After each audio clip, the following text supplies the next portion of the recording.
Hello, it's Miss Benigna, and today I will be reading The Frog Prince Continued by Jon Scieszka.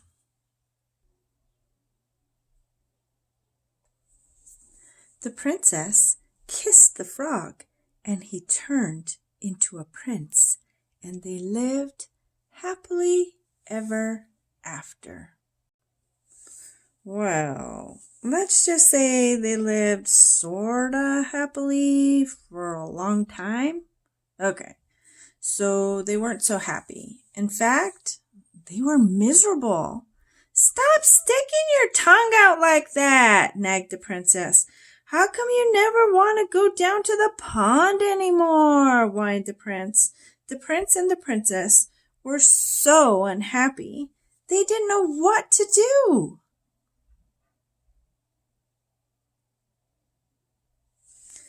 I would prefer that you not hop around on the furniture, said the princess, and it might be nice if you got out of the castle once in a while to slay a dragon or a giant or whatever.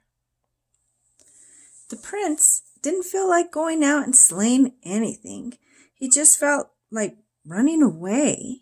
But then he reread his book, and it said, right there at the end of his story, they lived happily ever after. The end. So he stayed in the castle and drove the princess crazy. Then one day the princess threw a perfectly awful fit. First, you keep me awake all night with your horrible croaking snore. Now I find a lily pad in your pocket. I can't believe I actually kissed your slimy frog lips. Ugh, sometimes I think we would both be better off if you were still a frog. That's when the idea hit him. The prince thought, still a frog. Yes, that's it. And he ran off into the forest looking for a witch who could turn him back into a frog. The prince hadn't gone far when he ran into just the person he was looking for. Miss Witch? Miss Witch? Excuse me, Miss Witch. I wonder if you could help me? Say, you're not looking for a princess to kiss, are you? Asked the witch. Oh, no. I've already been kissed. I'm the frog prince. Actually, I was hoping you could turn me back into a frog.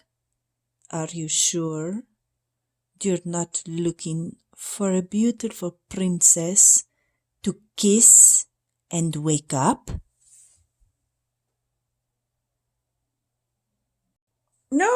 No, I'm the frog prince. That's funny. You don't look like a frog. Well, no matter. If you're a prince, you're a prince. And I'll have to cast a nasty spell on you. I can't have any princes waking up Sleeping Beauty before the 100 years are up. The prince didn't stick around to see which nasty spell the witch had in mind. He ran deeper into the forest until he came to a tiny cottage where he saw another lady who might help him. Miss Witch? Miss Witch? Excuse me, Miss Witch? I wonder if you could help me. I'm a prince and a... What did you say? Prince? Croaked the witch. No, I mean, yes. I mean, no. I'm not the prince looking for Sleeping Beauty, but yes, I'm the frog prince, and I'm looking for a member of your profession who can turn me back into a frog so I can live happily ever after. Frog prince, you say? That's funny. I thought frogs were little green guys with webbed feet. Well, no matter. If you're a prince, you're a prince. and I can't have any princes rescuing Snow White. Here, eat the rest of this apple."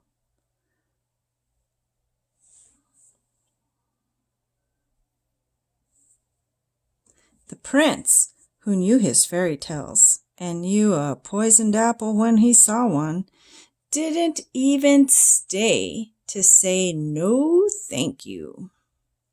He turned and ran deeper into the forest. Soon he came to a strange-looking house with a witch outside.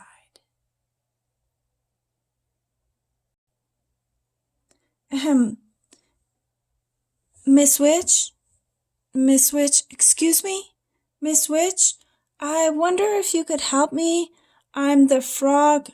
"If you're a frog, I'm the King of France," said the witch. "No, I'm not a frog. I'm the Frog Prince, but I need a witch to turn me back into a frog so I can live happily ever after. Can you do it?"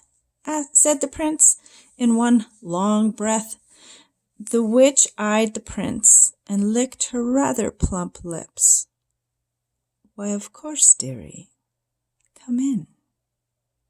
Maybe I can fit you in for lunch."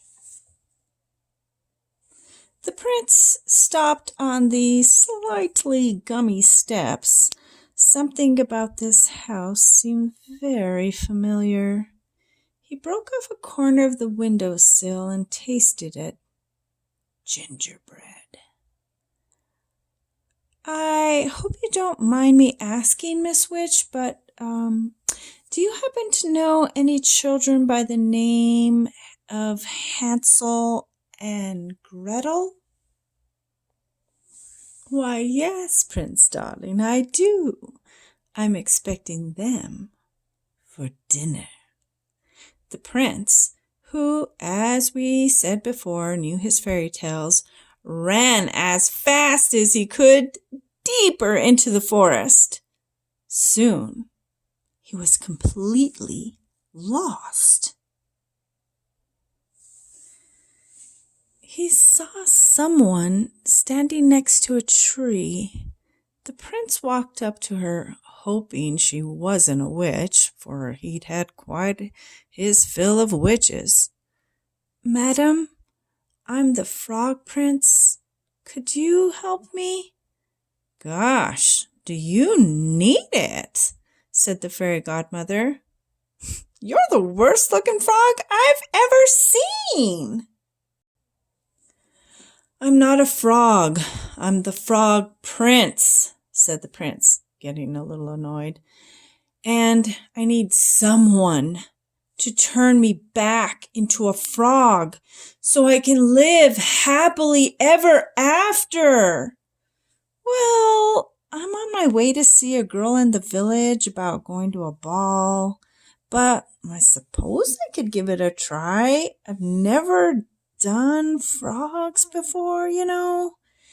And with that, the fairy godmother waved her magic wand and turned the prince into a beautiful carriage. The prince couldn't believe his rotten luck. The sun went down, the forest got spookier, and the prince became more and more frightened. "Oh, what an idiot I've been. I could be sitting at home with the princess, living happily ever after, but instead I'm stuck here in the middle of this stupid forest, turned into a stupid carriage. Now I'll probably just rot and fall apart and live unhappily ever after." The prince thought these terrible, frightening kinds of thoughts, and a few worse, too awful to tell, until, far away in the village, the clock struck midnight. The carriage instantly turned back into his former prince self and ran by the light of the moon until he was safe inside his own castle. "Where have you been? I've been worried sick. You're 7 hours late. Your dinner's cold. Your clothes are a mess."